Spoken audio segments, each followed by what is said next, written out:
Athletes are, of course, known for having motivation, for having drive, for pushing through beyond when others would have stopped. But if you are an athlete, you know that there are times when you reach a plateau, when you can't summon up that motivation, whether you are doing it in your spare time, when you are kind of an amateur athlete, or you are at the height of heights. If you are professional, you are going the distance. Wherever you are, you will know that sometimes the reality is the motivation flatlines. Today in this video, we are going to unpack 4 ways that you can quickly turn that around so that you can use your motivation again, so you don't need to worry about that plateau, you don't need to worry about falling behind, and you can keep building up in the way in which you need to. Welcome to the channel. My name is Maddie Wolf. I'm happy to have you here. Don't forget to hit that subscribe button so that you are always aware when new videos come out. This is where we talk about all things mindset,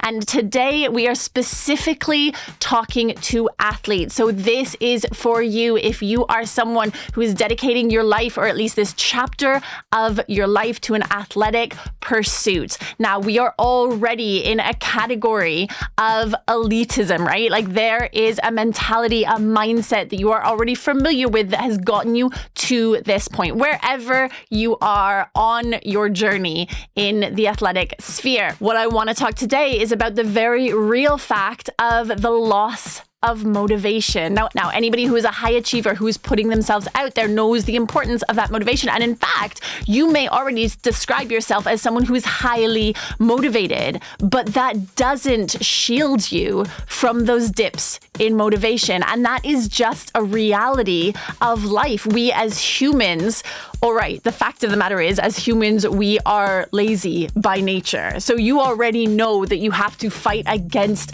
that pull of laziness. It's founded on our biology, right? We had to survive in our prehistoric days. We had to survive by conserving calories, by conserving energy. And so there is this lazy drive, right? And we need to make sure that we are not succumbing to that laziness. Now, I already know that you are someone who is above and beyond so many of your peers, because you are already fighting that battle day in, day out to achieve where you have gotten to already. You have already achieved a success by defining and identifying yourself as an athlete. I know you have already surpassed so many other people to get to where you are now, but that doesn't make you immune from a loss of motivation, right? So let's look at the 4 ways that you can summon up that motivation when you need it most.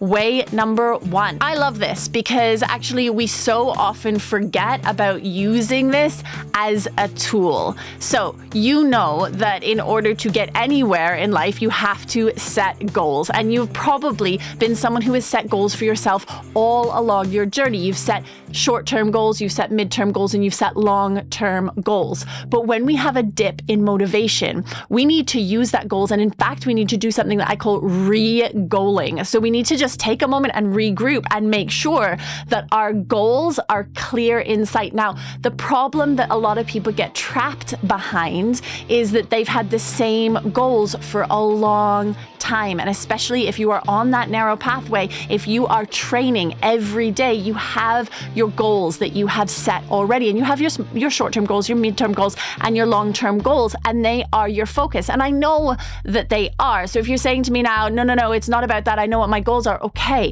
but let's regroup and let's re-goal. What you need to do is you need to revisit each one of those goals and just pull it back into focus. Because what happens is we go on automatic pilot with our goals sometimes, and that is a surefire way to lose a sense of motivation. Is that, yes, you're still working towards those goals, but they have just become monotonous because you haven't taken the time to re-goal. So in order to re-goal, what you need to do is you need to pull back those goals, you need to open them up again, and you need to really sink yourself back into the clarifying setting of those goals, which you probably did when you first initially made those goals. But if you're not revisiting it on a regular basis and re-goaling, then that motivation is going to sink away. So when you take the time to visit that goal and go, okay, what are the parameters of this goal? What's the focus of this goal? How do I clarify this goal? How do I make this goal more tangible, more real? How do I reset the boundaries of that goal?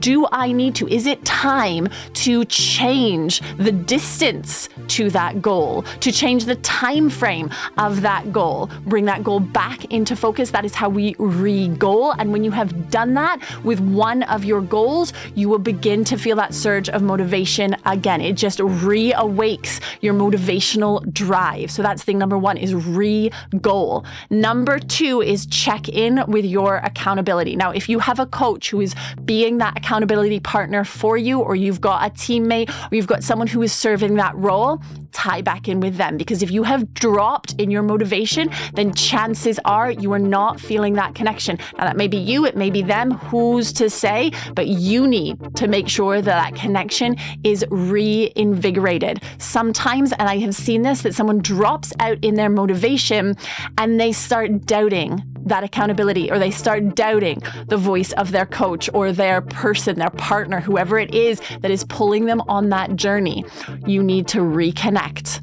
And that time, that point in which you reconnect, you may have to face an uncomfortable truth, okay? So just be aware. Step number one of this accountability assessment is, are you connected? Are you really showing up for that person the way that you need to for your accountability partner? Are you presenting yourself, being accountable, being there and showing your best every time? Because that's what your accountability partner should be receiving from you. So if you're not doing that, it's time to step it up, right? Use the force of that accountability partner. But the thing that you might need to understand when you do this accountability reassessment is that maybe that accountability partner is no longer serving your needs. And that may have been the cause for the drop in motivation. Now, I'm not saying that is the case, because sometimes we just lose that connection, we lose touch, or we even actively pull away from that accountability partner. That may be the case, in which case, push yourself forward, grab hold of that person, say, coach, I need you to pull me up because I am falling down. Use that connection. But if you see that actually it's not you, and it's actually the appropriateness of that accountability partner, or the force or the connection that they are bringing into your life is no longer working, then it may be time to switch it up. That's not something that is going to come lightly, especially if it is someone that you've worked with for years. You need to really consider this question. But when we have a loss in motivation, we need to ask those questions. Is it you or is it them? Make sure you know the answer. And look, while we're on accountability, don't forget that you also need to be your own accountability partner. At the end of the day, the ball stops with you.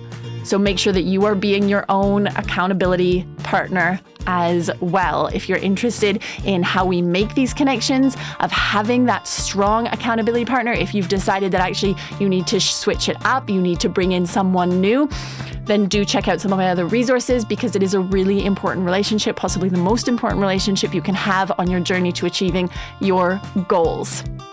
The last two things in building up your motivation when you feel it flatlining, or worse, taking a deep dive, they go hand in hand. This is the idea of your intrinsic and your extrinsic motivation. And we need to have both of them playing off of each other at the same time, all the time, if you are going to build up that motivation again and go after those goals and be back on your achieving streak. Just a quick definition: intrinsic motivation is that motivation that comes from within. So that feeling that you get when you have been successful, or when you have surpassed your own expectations or someone else's expectations, that feeling that comes from inside, that pride when you know you have done your best. Those are your intrinsic motivations, and you need to make sure that you are connecting in with them. Sometimes when our motivation flatlines, it is because we have forgotten that feeling that we get, or we have taken for granted that feeling that happens when you have done your best, or when you have done beyond what you thought you were capable of doing, or you have pulled it out of the bag when you really didn't think you were going to be able to. Sometimes we just get used to that feeling if we're lucky, and then we stop connecting to it. And that's when I have seen motivation plateau. However, the flip side of that is our extrinsic motivation. Now, it's important to say that we will always gain more long-term motivation by connecting in with those intrinsic motivators, but it is not possible to just excuse the extrinsic motivation, which are those rewards that come from outside. So that external praise, or those awards that you're receiving, or the accolades, the things that are quite tangible generally, that are coming from the outside world. And the motivation to achieve those is what we're talking about when we talk about extrinsic motivation. Now, it is true that your intrinsic motivation will be with you for the long haul. And so the more you can use that, the more motivation you will have for those really long-term, those really hard goals that you are going to struggle for. The intrinsic motivation is generally what's going to get you over the line. However, do not dismiss the power of your extrinsic motivation, because that's real. You know, though, that award that you're going for, or that time you're trying to beat, whatever it is for you, that external validation is still a genuine form of motivation. So it may be for you, if you feel that your motivation is flatlining or plateauing, that you need to connect back in to that external motivation. What is it that you can strive for that's out there in the external world that will give you that boost? So look, if you are feeling like your motivation is dropping, it can be a hard thing to admit. And in fact, we can have all these defeatism thoughts when that motivation starts to fall. But there are 4 ways that I have just outlined for you that will help pull you out of that dip and get you back running on your feet with the high level of motivation you need to achieve your goals. I hope this has been helpful today. Don't forget to check out all of the resources that I have put in the description box below. Free resources for you to grab hold of so that you can make sure you are pulling yourself forward every single day, building your goals, building the life you want. Can't wait to talk to you soon.